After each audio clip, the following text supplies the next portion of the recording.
ओम नमः शिवाय। जय श्री राम। देखिए, पुराने समय में और आज के समय में क्या अंतर है एक औरत की परिस्थिति पर। पुराने समय में औरतों पर बहुत ज़्यादा जुल्म हुआ करता था। समाज जागा, जागरूकता हुई, बेटी बचाओ बेटी पढ़ाओ अभियान शुरू हुए, तो आज आकर के औरतों की स्थिति बेहतर हुई है पहले के मुकाबले। पहले यूँ होता था ना कि औरत का रिमोट किसी अन्य के घर वालों के हाथ में होता था और वो औरत अपनी मर्जी का कुछ नहीं कर सकती। अगर वो करना चाहे तो घर में गृह क्लेश बन जाता था, और अगर कोई आवाज़ उठाए कोई औरत तो उसके साथ बहुत ऐसा भयंकर उसका शोषण होता था कि या तो उसे घर छोड़ के जाना पड़ता था, या उसके वो अगर कमज़ोर हुई तो फिर वो सुसाइड कर लेती बाल बच्चों को लेकर के। तो ये सारी चीज़ें बाहर जब निकलने लगी समाज में, तो भाई औरत के लिए कुछ कानून बनने चाहिए। कानून बने भी है औरतों के लिए, लेकिन मैं पूछती हूँ उस कल में आज में आज की औरतें में क्या बदलाव देखने को मिल रहा है? क्या आज औरतें सेफ है? तो देखिए, बदलाव तो हो रहा है, समाज जाग रहा है, लेकिन ये पुरुषवादी जो सोच परंपरा है ना, ये इतना आसान नहीं है निकालना, बहुत मुश्किल काम है, लेकिन फिर भी बहुत बेहतर स्थिति में है पहले के मुकाबले।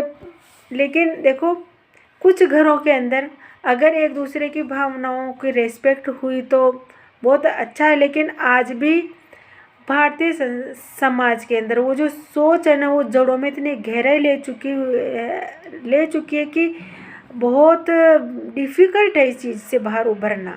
आज भी घरों के अंदर औरतों के साथ ऐसा शोषण होता है।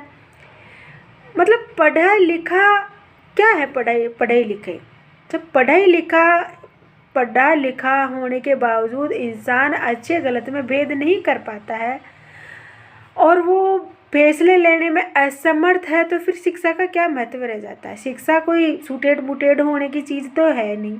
शिक्षा होती है जीवन का जो पड़ाव आते हैं, जो आपके ऊपर जिम्मेदारियाँ आती है, जिसमें आपको क्या फैसला लेना चाहिए, जिसमें शांति बनी रहे।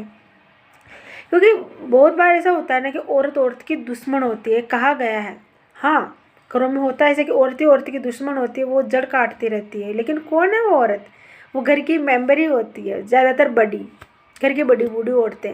जो नई पीढ़ी की बहुएँ आती है ना, इतना आसान नहीं होता उनको स्वीकारना, क्योंकि कई बार तो इसी वजह से ज्वेलसी होती है कि जो नई बहू आई है गुणों में उस अपनी सासू से ज़्यादा वो है उसके गुण, तो जब उसकी तारीफ होती है तो उसको ज्वेलसी होती है कि मेरी राजगद्दी खतरे में आ रही है, यार मेरे से ज़्यादा तारीफ इसकी कैसे हो सकती है? तो जानबूझ के उसमें नुक्स निकालेगी, कमियां निकालेगी और बिना बात की चिड़चिड़ाएगी, लड़ने की कोशिश करेगी। तो फिर क्या होता है कि वो जो उसको मालूम है, घर वालों को मालूम है कि ये गलत है इस समय।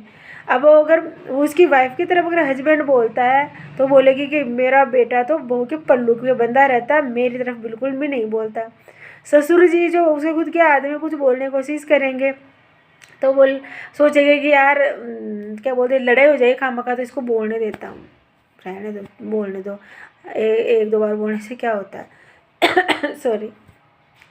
तो ऐसा क्या होता है ना, कहीं ना कहीं गलती को बढ़ावा देना होता है। अगर आपको मालूम है कि ये चीज़ गलत है, ये बात गलत है, लेकिन फिर आप अगर बार बार इस चीज़ को सहन करोगे तो कहीं ना कहीं उसकी गलती को बढ़ावा देना हो जाता है।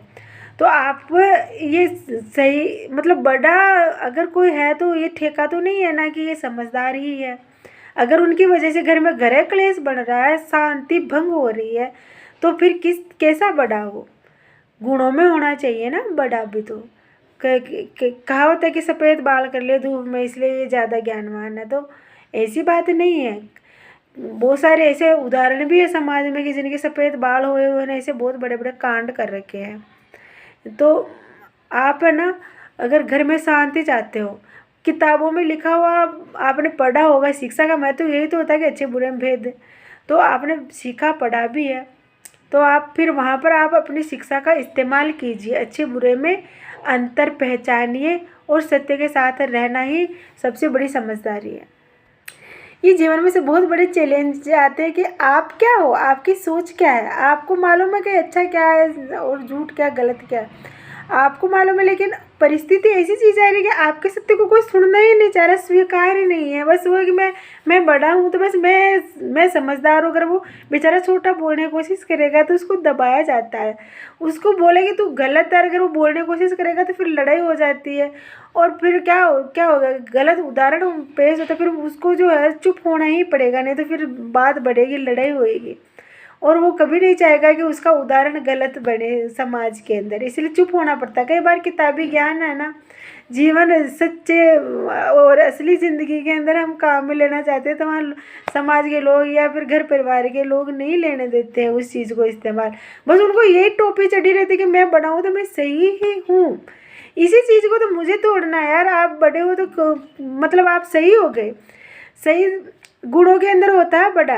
ये बड़ा उम्र से कुछ बड़ा कुछ नहीं होता, गुण होने चाहिए बड़े। अगर आप बड़े होकर के भी छोटों में लड़ाई झगड़ा करवा रहे हो, पति पत्नी में लड़ाई झगड़ा करवा रहे हो, या फिर आपकी वजह से शांति भंग हो रही है, तो फिर क्या मतलब आपके बड़े होने का। बड़ा तो तब माने जाओगे ना कि आपका हाथ छोटे के सिर पर हो, प्यार से संभाले चीज़ों को, और एक दूसरे की भावनाओं को समझे, सपोर्ट करे, तभी तो होंगे आप बड़े। तो देखो, समाज बदला, सोच बदल रही है, नई पीढ़ी आने वाली जो पुरानी पीढ़ी है, ये कई बार इसे विचारधारा टकराती है तो बहुत चीज़ें निकल के आती है। लेकिन कई बार बस केवल इसीलिए झगड़ा हो जाता है कि गुणों में ये आपसे बड़ा है या फिर मैं बड़ी हूँ तो ये क्या है, ये सब बेवकूफ़ी मूर्खता वाली चीज़ें हैं ना ये। इसीलिए आपको हमें ये समझना चाहिए।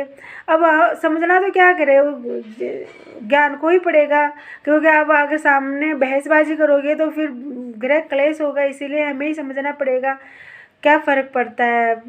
आप स्टेप बाय स्टेप कदम को बढ़ाइए, धीरे धीरे, आहिस्ता आहिस्ता। अगर सत्य को स्थापित रखना है तो जो भी चैलेंज आते हैं ना, फिर उनको स्वीकार करना ही पड़ता है, तभी तो सत्य की जीत होगी और वो सही उदाहरण होगा समाज के लिए कि यार ये जीवन सही है। ओम नमः शिवाय, जय श्री राम।